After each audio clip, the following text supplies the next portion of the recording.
Isang mapagpalang araw na naman po sa ating lahat. Siyempre, ako po ang inyong lingkod, Misteryoso 007. Sa pagkakataon pong ito ay tayo ay muling mag-aaral ng mga lihim na karunungan at mga poder. Magbibigay sa inyo ng proteksyon sa inyong mga sarili.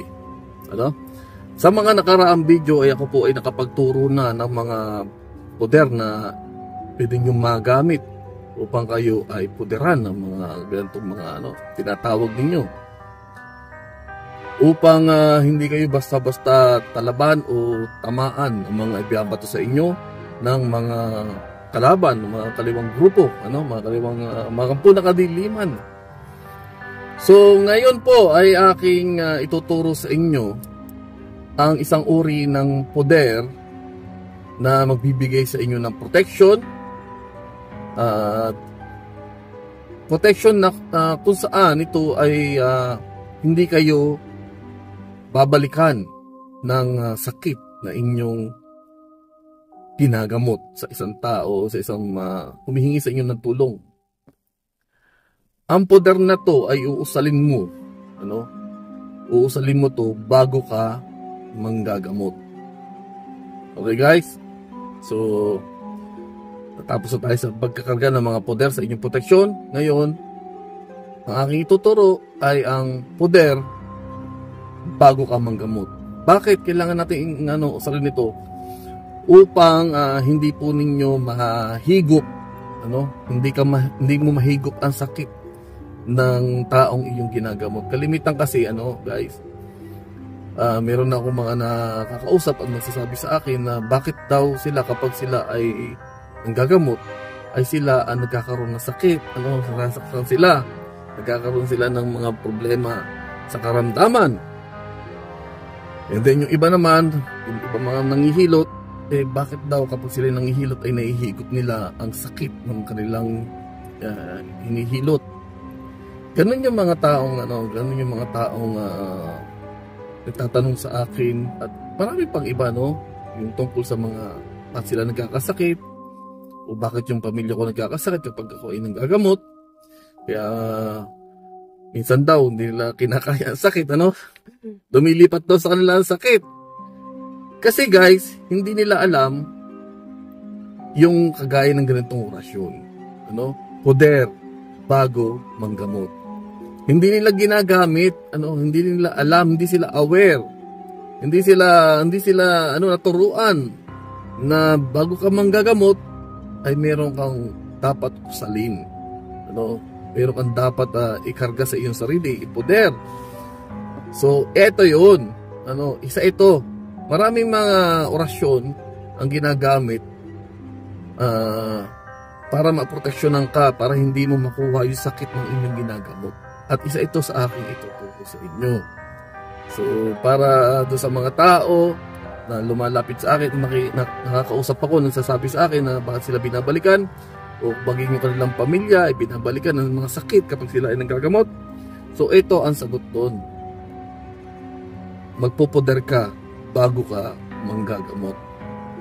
Okay? Kung halimbawa sa bahay mo ikaw lang gagamot, pupunta sa bahay mo, podera mo yung mga anak mo kung gusto mo.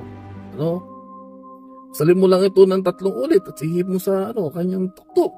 O kaya, salin mo to sa tubig, ipainom mo sa kanila. Para hindi sila balikan. Kung sinasayang binabalikan yung pamilya mo. At kung ikaw lang naman yun, hindi, sa iyo lang yan.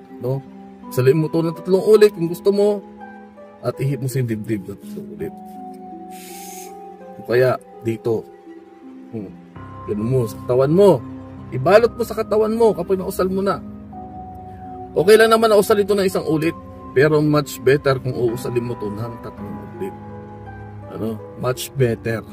Tandaan lamang na kapag kayo ay nag-uusal ng mga gatong orasyon, dapat titiyakin mo na sapat ka sa pondo para mapagana mo. Baka mamaya usal ka na usal na orasyon. Pero kakatitingnan pala yung pondo mo. Mapapagana yan. Dapat kasi meron kang sapat na pondo at bago ka umusal ng mga orasyon. Kaya nga dapat ay ay magdasal ka lagi ng Ama namin na Bagay na Maria sumasampalataya. Kasi iyan ang isa sa mga nagbibigay ng pondo sa iyong espiritual. O kaya gumawa ka ng kabutihan. Ano? Gumawa ka ng kabutihan. Ay, ayun guys, naputol yung ating video, no? Ayun. Ayun nga guys, ano, para malaman mo na sapat ang pondo mo, ay magdasal ka ng isang Bagay na Maria, isang sumasambataya, isang Ama namin, ano? So yun lang gagawin mo, then usalin mo yung orasyon. At kung ikaw na may mabuting kalooban, ano? Kung ikaw ay may mabuting kalooban, gumawa ka ng kabutihan sa iyong kapwa, tulungan mo yung mga naghihikaw sa buhay. Magbigay ka, magkawang gawa ka upang madagdagan ang pondo mo, ano? Upang madagdagan ang iyong pondo. At kung mahilig ka naman sa mga yun, mga gawain mga ganyan, gawin mo. Ano po? Para madagdagan ang iyong pondo o maging sapat ang iyong pondo para mausal mo. Lalo na kung pagana mo yung matataas na antas ng mga orasyon. Ano, tandaan nyo guys, ang mga orasyon ay may merong mga mababa, gitna at mataas na antas ng orasyon. At kung mababa ang iyong pondo, hindi yung basta-basta mapapagana ang mga orasyon na nasa high made. Ano? So, ganoon lang po. Ngayon, balik tayo dito, bago ka manggamot, ano? Bago ka humarap sa gamutan, alam mo meron kang gagamutin. So usalin mo na to sa iyong sarili. Ano? Usalin mo to sa iyong sarili at ihip mo sa iyong katawan. Usalin mo 3 ulit, then ihip mo sa iyong katawan.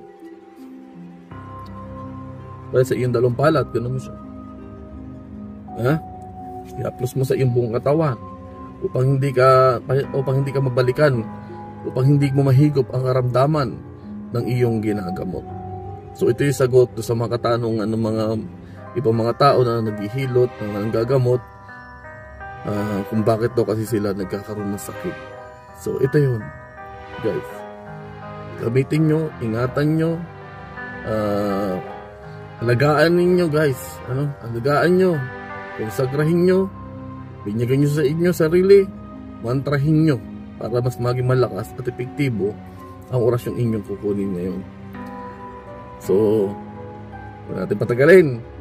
Ito ang orasyon.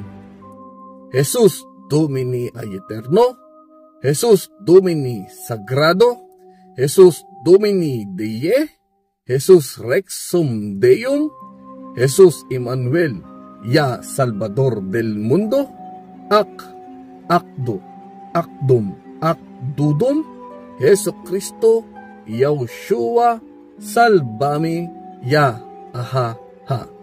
O, yan lang yun. Usalin mo 3 ulit yan. 3 ulit mo usalin. At pagkatapos mo usalin yung 3 ulit, ihip mo sa iyong dibdib.